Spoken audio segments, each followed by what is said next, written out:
8 divided by 16 over 16 divided by 8. Our goal is to find the value of this fraction. Are you ready to solve? Let's go and get started. Instead of this fraction, we can write 8 over 16 divided by 16 over 8. The numerator divided by denominator. Okay, now let's simplify this fraction. 8 divided by 8 gives us 1 and 16 divided by 8 equals 2.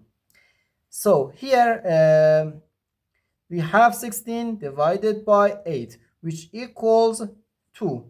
So we have 1 over 2 divided by just 2. Okay, now according to the KCF rule, K stands for keep, C stands for change, and F stands for flip.